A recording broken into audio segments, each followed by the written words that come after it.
Reconhecida por estar sempre à frente, a Fisioforma trouxe as maiores novidades do mundo para esse verão. Aproveite a técnica que congela e destrói a gordura para colocar o biquíni com total segurança. Ou então o Fast Shape, que através de uma pressão gera a implosão de milhões de microbolhas, rompendo as células de gordura. Já sabe, né? Para fazer bonito nesse verão, faça a Fisioforma. Ligue e agende a sua consulta. Programa TPM. Oferecimento Fisioforma, estética de resultados. Vivenda do Brasil, cosméticos inteligentes. Hoje nós vamos falar sobre o transporte aéreo. É um transporte que antigamente era extremamente eficaz e hoje, que a população está tendo maior adentro, está ficando a desejar. Vamos saber os motivos.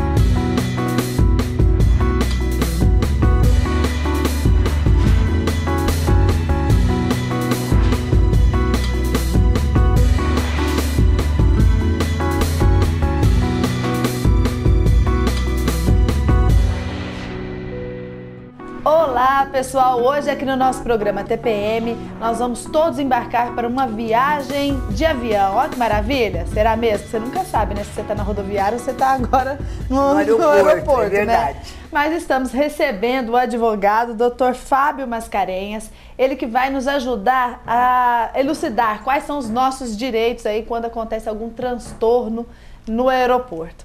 Doutor, é um prazer recebê-lo aqui no nosso programa. Prazer é meu. O pessoal agora está se organizando, né, para ir viajar no carnaval. E aí a previsão são as melhores, né? Aeroporto a 500 graus com 800 milhões de pessoas, né? É verdade, a coisa não está fácil. Olha aqui, doutor, me explica uma coisa. Quais são os direitos do cidadão quando o voo atrasa, quando tem overbooking e quando tem o cancelamento do voo? Perfeito. Além de gritar, esgoelar e querer matar todo mundo, mas aí a gente não pode. Exatamente. Bem, depois de muita discussão, como no Brasil tudo é muito casuístico, né? Só depois que acontece o problema é que resolvem se movimentar para tentar regular os direitos, né? No ano passado, em 2010, a ANAC, a Agência Nacional de Aviação Civil, editou uma norma prevendo justamente essas questões de atraso, de cancelamento e de overbooking, né? Que é chamado na legislação de preterição do passageiro, né?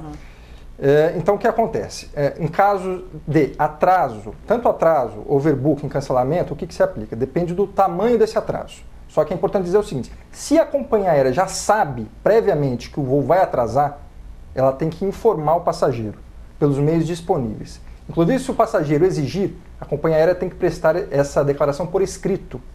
Tá? Ok. Por que está atrasado e também assim, o tempo de atraso e qual a previsão, até para o passageiro, se for o caso, posteriormente se valer desse documento para exigir os seus direitos. Até porque às vezes ele tem conexão, né? Exatamente. Com outro voo internacional. Porque às vezes não é nem a questão do voo em si, né? Porque nem sempre se viaja a passeio, né?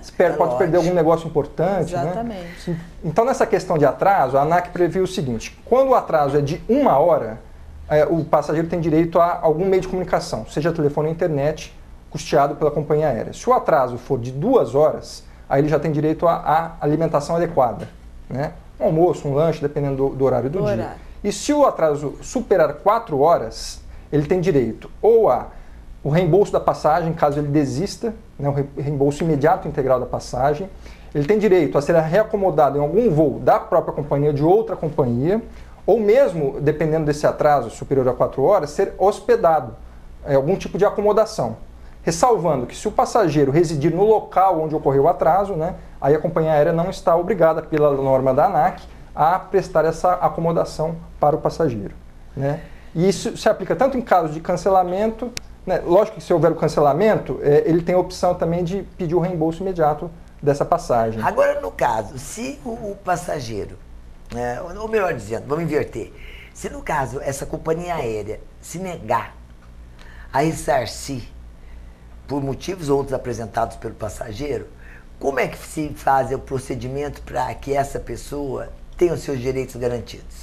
Na verdade, existem assim, basicamente duas esferas que o passageiro pode recorrer, né? A primeira, que é importante, até para que a companhia aérea não repita essa conduta, é fazer uma queixa a algum fiscal da ANAC, que em todos os aeroportos brasileiros tem algum representante da ANAC. Então olha, gente, já fico bem informado. Existe um departamento, uma salinha em qualquer aeroporto que é da ANAC. Então você vai lá e já faz direto, fica sai melhor. Perfeito, porque isso pode resultar num processo administrativo e em alguma multa, alguma penalização da companhia aérea, que vai desestimulá-la a repetir essa conduta com outros passageiros, que é muito importante, né? Além disso, em alguns aeroportos brasileiros, são pouquíssimos, né? Temos os casos do aeroporto de São Paulo, do Rio de Janeiro, de Brasília, existem os juizados especiais localizados nos próprios aeroportos. Para resolver essa questão. Exato, e que existe um conciliador e que se tenta de imediato resolver a questão através de uma conciliação, né? De alguma compensação ao passageiro. Se isso não for resolvido, aí esse processo é remetido ao fórum para que seja processado como um processo comum.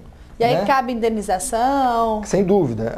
Cabe indenização tanto por dano material, comprovando que o passageiro que suportou algum prejuízo, algum dano patrimonial, perdeu algum negócio, né? E o dano material é importante que sempre seja comprovado, seja através de testemunho ou através de documentos. E cabe também até mesmo um dano moral. Outro dia ficamos sabendo de um caso de uma passageira que perdeu o velório do pai por conta de um atraso.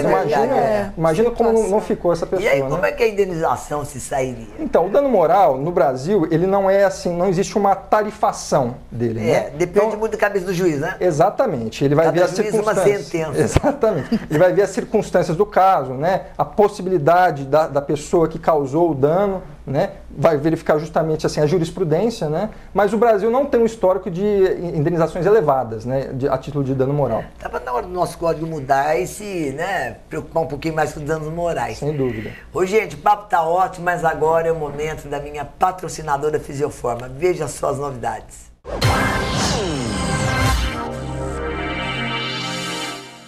Já é verão, olha só que convidativa essa piscina. Agora me conta, você tá preparada para colocar o biquíni? Tem que estar, né? Então vamos acabar com a gordura localizada, celulite, tudo que te incomoda na Fisioforma. Equipamentos da mais alta tecnologia, onde você obtém resultados já na primeira sessão. Pois é, fazendo tratamento para gordura localizada com o aparelho Dreamline, por exemplo, você pode perder de 2 a 4 centímetros já na primeira sessão. E também fazendo um tratamento personalizado para celulite, você consegue reduzir o seu quadro em até 80%. E ainda tem muito mais, né? Para conhecer melhor os tratamentos, você pode acessar o site www.fisioforma.com.br. Cliente Fisioforma hoje é muito mais feliz, olha só. As meninas todas, em todos os aparelhos, em tudo. O atendimento aqui é nota 10. Então já sabe, para ficar ainda mais bonita nesse verão e em todas as estações do ano, é só ligar e agendar a sua consulta.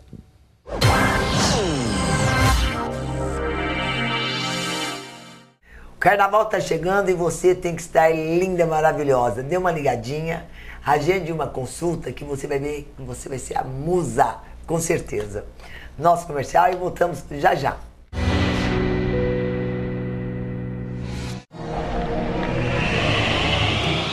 Celulite,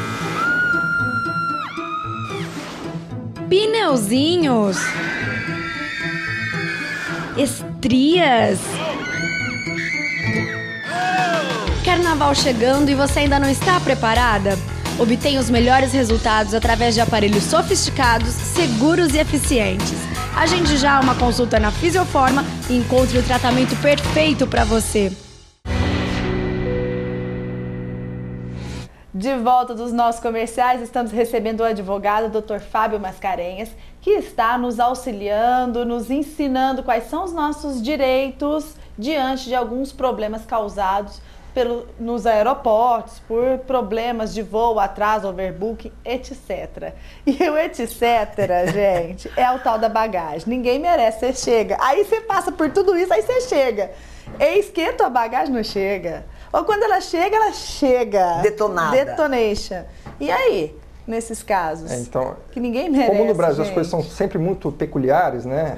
O Código de Aeronáutica brasileiro, ele prevê que uma bagagem é considerada extraviada apenas após 30 dias. Nossa, que fantástico! Eu também, quando comecei a militar nessa área, eu também não acreditei.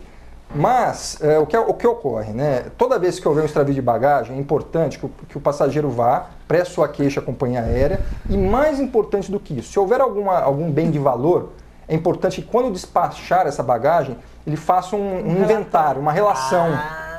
Até porque, se houver algum dano ou se essa bagagem não aparecer, ele tem como comprovar, olha, eu tinha... sei lá, um laptop, eu sei que não é costume, eu tinha algum perfume, ou tinha uma roupa. Joia. Exatamente. Então é importante fazer esse inventário, isso você pede na companhia aérea, eles te fornecem um formulário, você inventaria. Lógico que a companhia aérea tem o direito de checar se efetivamente aquilo está na bagagem, né? Para que o passageiro fique resguardado. Só que também o Código Brasileiro de Aeronáutica, que não é seguido muito pelo juiz porque há uma tarifação, ele prevê uma indenização máxima de 150 OTNs, obrigações do Tesouro Nacional, que hoje representa em torno de R$2.000. Só que existem alguns itens lá que ultrapassam esse valor. Então, os juízes, quando vão julgar casos assim, eles não têm se fixado esse patamar. E também em voos internacionais, existe a Convenção de Varsóvia, que é um tratado internacional, que fixa a quantia de $50 por quilo de bagagem extraviada. Que também, né? Não, mas daí já melhora um pouquinho, né? Porque não é. Mas mesmo assim. Mas também, no Brasil, pelo menos, não tem seguido muito essa tarifação, porque uma vez que o importante é o passageiro inventariar, arrolar todos esses itens que estão na bagagem, os itens de valor, para que depois ele tenha uma prova, falar, olha, eu tinha esse item aqui, e só isso já ultrapassa muito esse patamar, esse limite que existe na legislação. Ninguém merece, né, gente? Merece. Olha. E no caso, por exemplo, vamos pôr numa coisa mais séria, mais caótica, que nós já tivemos tantos exemplos aí que aconteceu. No caso de um acidente aéreo, uma coisa séria, como que é estipulada? Existe uma indenização estipulada dentro do nosso código ou também vai de cabeça de juiz? Veja bem, nesses casos, aí não existe uma previsão específica. Não existe uma previsão específica, mas você fazendo com que, interpretando de forma sistemática essas normas, tá? Isso, nós temos o primeiro caso que teve no Brasil foi aquele desastre da TAM em Congonhas, parece que em 96, né? Isso. E ali haviam muitos executivos, né? Que tiveram suas vidas ceifadas por conta daquele acidente trágico. Então, ali foi talvez um dos primeiros casos. E o que ocorre? Aí temos também a questão do dano material e do dano moral. O dano moral é aquilo que nós conversamos, né? Cada juiz fixa de uma certa forma, se bem que existe mais ou menos um consenso, né? Em caso de falecimento, tanto salários mínimos, né? Eu verifiquei assim na casuística e nos julgados que em caso de morte tem se fixado, principalmente em Brasília, de 500 a 1.000 salários mínimos por dependente, em termos de dano moral, hoje. Né? E o dano material é uma coisa muito interessante, porque o que se verifica, principalmente naquela pessoa que era o pai de família, a mãe de família, o chefe da família, que provia a família, o que se verifica? Qual o salário, qual a remuneração mensal que ele tinha e a idade que ele tinha. E aí faz-se uma conta até que ele atingisse a idade de aposentadoria, entre 65 e 70 anos, normalmente 65 anos. Cálculo. E aí faz esse cálculo para se fixar o dano material. Né? Então é justo, exatamente. né? Uma forma justa até de ser feita. Né? Então os juízes mais ou menos se encaminham para decidir dessa forma em caso de falecimento. Que coisa boa nossos juízes terem esse consenso, né, doutor? Isso é muito bom pra gente, nos deixa mais despreocupados. Tá bom. Não é verdade? Tá bom. Obrigada, viu, doutor? É um prazer recebê-lo novamente. Foi ótimo. Gente, boa viagem. Boa viagem que vocês chegam no lugar, tá? Bagagem Tchau. também.